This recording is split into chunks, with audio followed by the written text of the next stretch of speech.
you're new in town or just new to this whole podcast thing, you're tuning in to Law by Night, the podcast that discusses all things vampiric with no fear of breaching the Masquerade.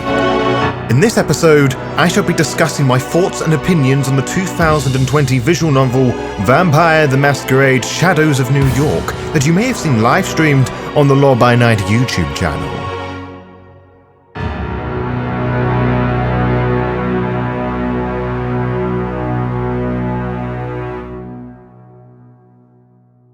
Cast your mind back to April 2020. You are watching the Law by Night Vampire the Masquerade Coteries of New York livestream on the Law by Night YouTube channel, which had only released on gaming consoles a few days prior, when seemingly out of nowhere, a trailer drops on social media from Draw Distance, the Polish game developers responsible behind one of the best Vampire the Masquerade narratives in recent years in my totally biased opinion. The trailer in question was a tease for another VTM visual novel titled Shadows of New York that would take a very different approach from its predecessor. Like practically everyone in the Vampire the Masquerade community, family, I was naturally very excited and intrigued by this. You would play as one vampire, not one of a possible three. This one vampire would be a Julia Sawinski of Clan La Sombra, which already proposes a lot of questions and a different narrative change. More VTM lore would have to be introduced due to the intricate lore the La Sombra have and the complicated relationship they have with the other clans in VTM in the most recent incarnation of the tabletop game,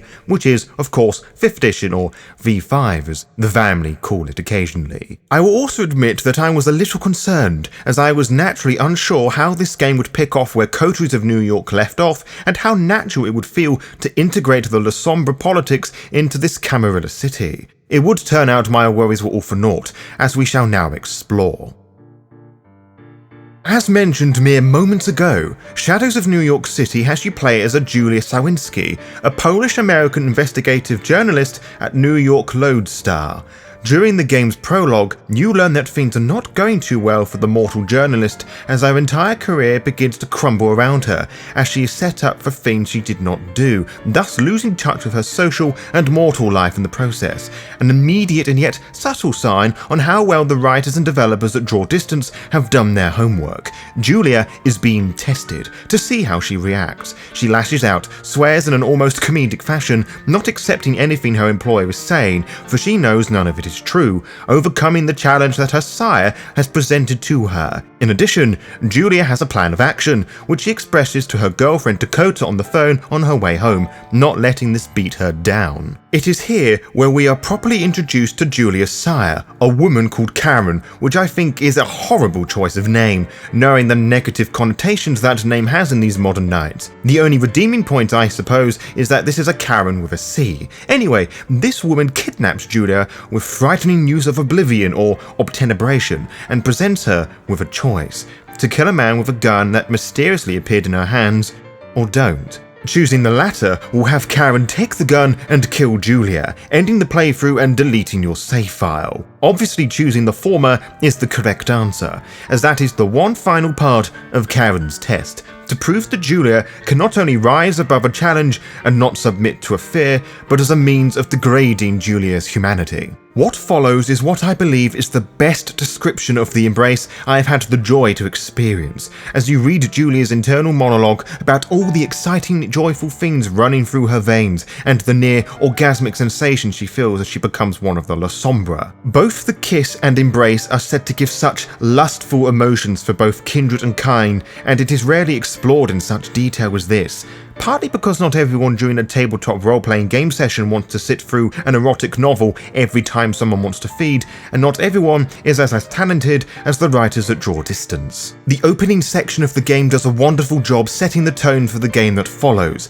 Anger, sorrow, lust, loss, and longing for acceptance and power are all themes explored in this game, and more, with the writing certainly stepping up a notch since the last game, with the writing here being the strongest I have read at the time of recording. What also has improved significantly are the animations and art. whilst I cannot say whether this is the case for other consoles and PC, but Shadows of New York on PS4 now runs at 60 frames per second, making subtle things like the front screen wipers on cars, passerbys on the street of New York City, and slow and natural movement of bodies far more fluid and lifelike than before. The few new backgrounds presented are also appreciated, with some of the stills here far better than its predecessor, with the subtly beautiful lighting used to highlight characters in different environments are as stunning as before. As well as Julia, players are introduced to new characters at varying degrees of importance and relevance to the overall plot, whose designs still look as stunning as before.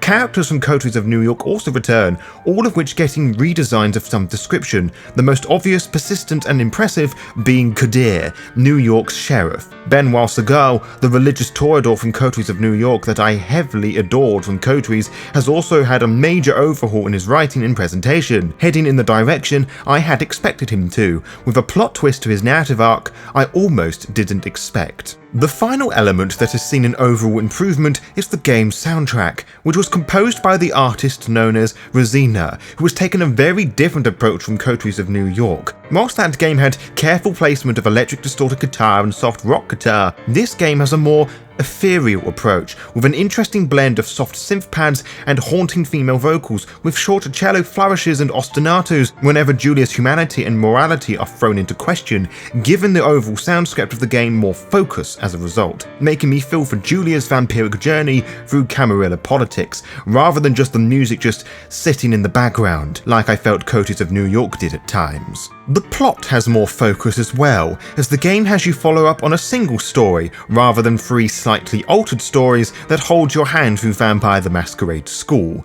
Shadows of New York assumes that you have some understanding in VTM lore, but does not expect you to be a K-Knight scholar, like myself, as Julia is still a year-old neonate, and thus does not know everything. In addition, key terms are highlighted, just as they were in Coteries of New York, so the players can read up on Julia's understanding of a particular topic, with all the fabulous writing that makes Julia such an appealing, funny, witty character. Her writing is the strongest of all in the game, as the developers milk all of the metaphors and similes they can whenever she describes something or thinks about her predicament, using Julia's background as a journalist, a writer, as a perfectly valid excuse for the writers of Draw Distance to show off and have Julia waffle for seemingly nights on end. But to return back to the plot, once Julia has been embraced sometime in 2019, the same year that Coteries of New York takes place, there is a time jump of a year where Julia is trying to integrate herself into Camarilla society, becoming the Keeper of Elysium, which boils down to a vampiric immigration officer in this game. It is an honorific title to keep the distrusted La Sombra on a tight leash. In VTM lore, the La Sombra were the leaders of an opposing faction of the Camarilla, the Sabbat. In V5 lore, the La Sombra have left the Sabbat for the most part, no longer seeing it as something worthy of their control, and try and emigrate into the Camarilla, with Julia's internal monologue regarding the Camarilla, the Sabbat, vampire politics, and how she fits in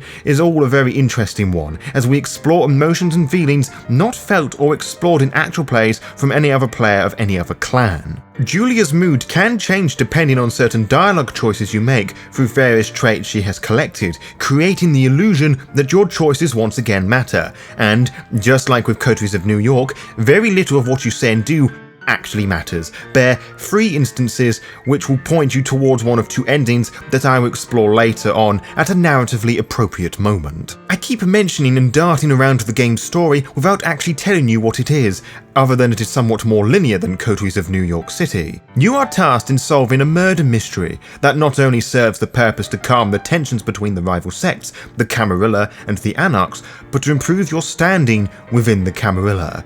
You go round on your investigation, meeting characters new and old, including the Coterie members from Coteries of New York, learning what you can to solve the case and what each Coterie member is doing and how their lives have been changed since the previous game. Whilst it is not a requirement for you to have played Coteries of New York to understand everything in Shadows of New York, I have no idea who would play this game without experiencing its predecessor. Without spoiling any major plot hooks, I was relatively surprised by all the interactions with the main Coterie members, not including how little they cared for the player character in the previous game. What I wasn't too keen on was the inclusion of Catherine Vyse, who many players may recognise her design and by another name.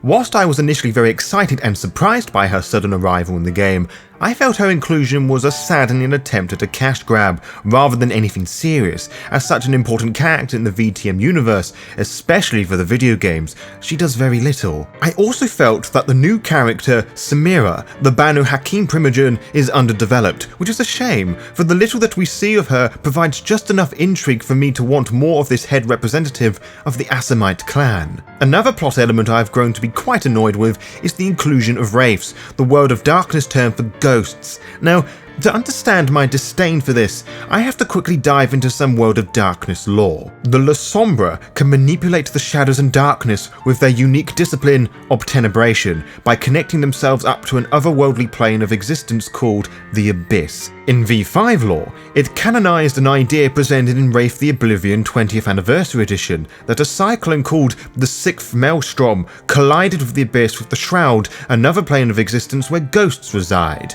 Whereas it was only the vampires that wielded necromancy that could see and interact with ghosts, now the La Sombra, their bloodline, the Kiasid or Kiasid, and the various original necromantic vampires are able to see and command ghosts, with the disciplines of necromancy and obtenebration becoming oblivion in the process. Whilst I cannot deny that this change in the lore is an interesting one, I hate this lore change with a great passion, as by combining two of the most frightening powers in the World of Darkness, I believe you lessen the terrifying nature of both of them in the process. This, however, was introduced in the V5 sourcebook, Chicago by Night, and not Shadows of New York, so I shall put that grudge of mine in a box for now and mention the other thing I did not like with the Oblivion usage in this game. I do not feel the inclusion of these wraiths actually added much to the overall plot, other than becoming a lazy way for Julia to find clues for the murder case that she wouldn't otherwise find by herself. In that regard, I felt that the developers wanted to include the new lore element, but didn't know how to fully develop and embellish the ideas. Shadows of New York presents and plays in a similar fashion to Coteries of New York City before it.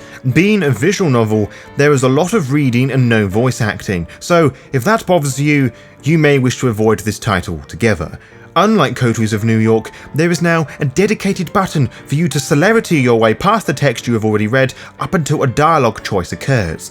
The lack of this feature in Coteries of New York was one of my biggest complaints with it, so I'm glad that this was introduced. I am also glad that Coteries of New York also had this added in as an update sometime after Shadows of New York was released, so I just wanted to mention that before I got more angry YouTube comments. The way Julia spends her free time is also different as well. There are no implied pressing matters outside of the investigation for you to explore, no coterie to form or have to worry about managing one's hunger, and I'm not entirely sure death is something you have to worry about either, which are both good and bad things in my opinion. The permadeath mechanic in Coteries of New York was a constant reminder to the player that you could easily die, despite being a powerful immortal vampire, whether it was down to you saying or doing something stupid, or letting yourself be seen feeding one time too many because you have frenzied and ended up being a plaything for vampire hunters. It is also a good thing simply because it occasionally got annoying managing your own hunger in Coteries of New York, and no one really loves permadeath mechanics wholeheartedly, do they? On each night, Julia can choose to spend her night talking and engaging with various patrons of the night, be it clubgoers and a familiar ghoul from Coteries of New York, a restaurant owner who has stepped out of line with Samira, a kindred who is more than likely a Malkavian or Toreador who wants you to replace a Scrooge McDuck statue with something equally as tacky, or a news reporting duo who are wanting your opinion on a virus forcing everyone inside, which I almost thought was an insensitive minor plot hook for the game. Regardless of the scenario, you could typically choose one or two things to do in a night before the next night approaches, and each NPC encounter provides lots of fun ways for Julia to interact with the world with either physical or supernatural violence, or smooth talk her way out of trouble. Whilst I definitely found the aforementioned ghoul interaction the most entertaining, it was the conversation Julia can have with Charlie, a disabled man, presumably someone with Down syndrome, that I found most engaging and moving. I have siblings with disabilities, and I was initially wary of the developers for making this move,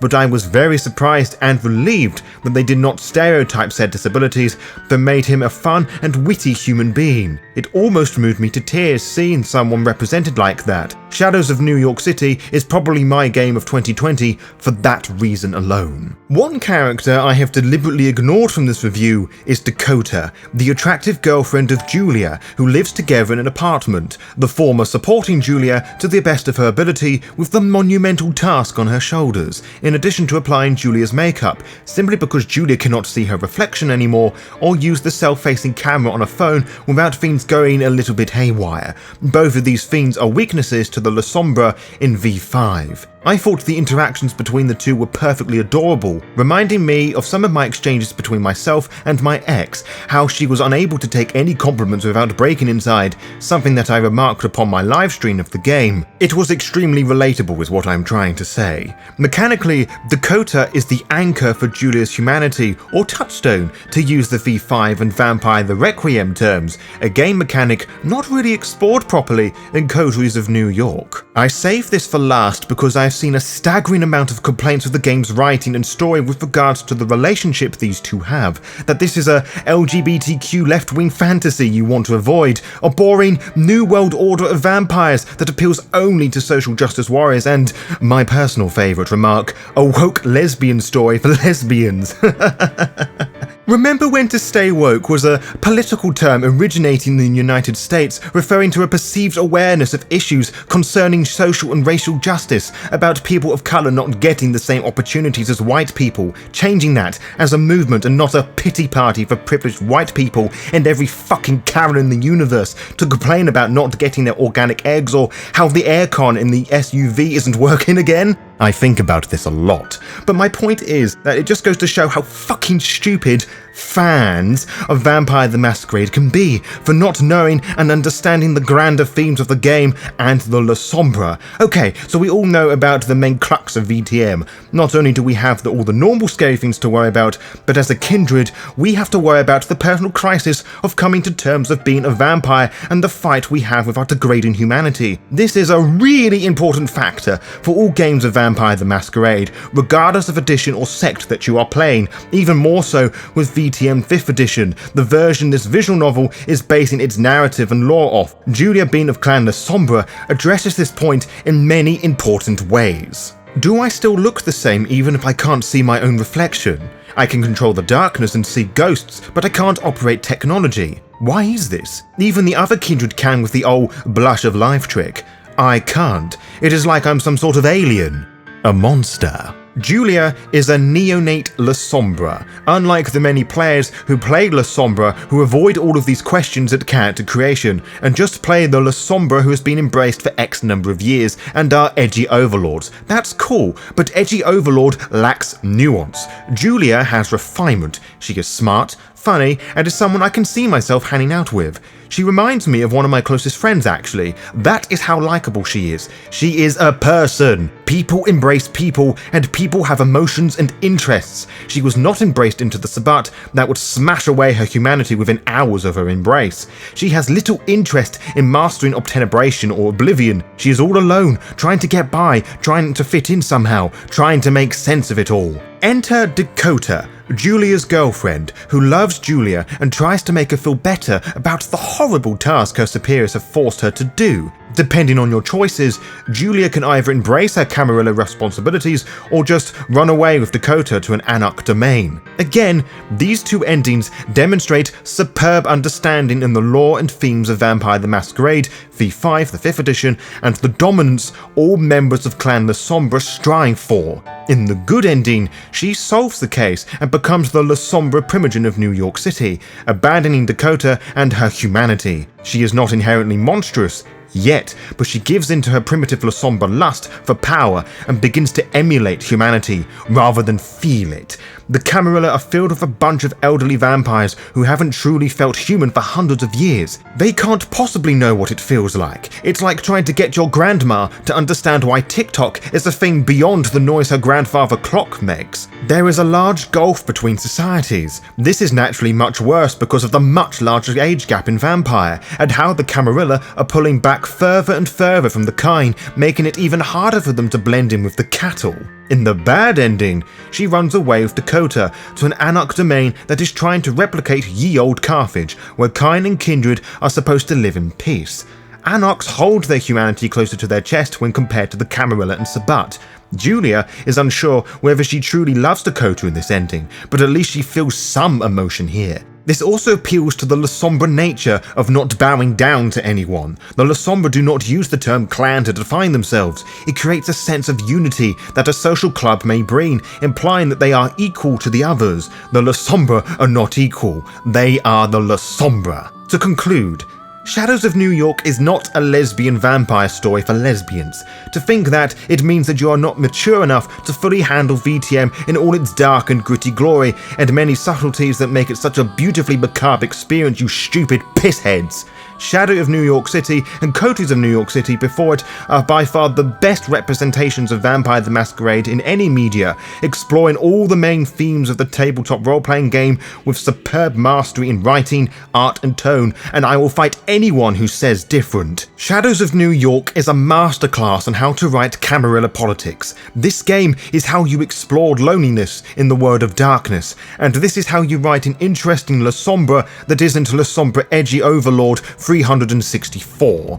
The bar has been set very high for future installments of Vampire the Masquerade video games, and I seriously doubt it will be championed anytime soon. Now then, if you have been enticed by this game after this review, I highly recommend purchasing this on a console of your choice, but only after watching the Let's Play I did on the YouTube channel during September 2020, but only after you watch the Let's Play of Vampire the Masquerade Coteries of New York, which went on from March through April of 2020. And for those of you who are new to the Lore by Night brand and the reviews I occasionally do, I do not do out of 10 scores because they are subjectively pointless. One person's 10 out of 10 is another's 3 out of 5 stars, which is another's minus 42 out of 100. So, I shall rate this game half glass full out of 10, as that is just as helpful as a proper out of 10 score. To be kept updated, follow the Lore by Night Twitter and Instagram pages to find out when we will upload each episode. You can also find out by subscribing to the YouTube channel and clicking on the little bell, as you'll be immediately notified when the latest episode is live. Until next time, farewell.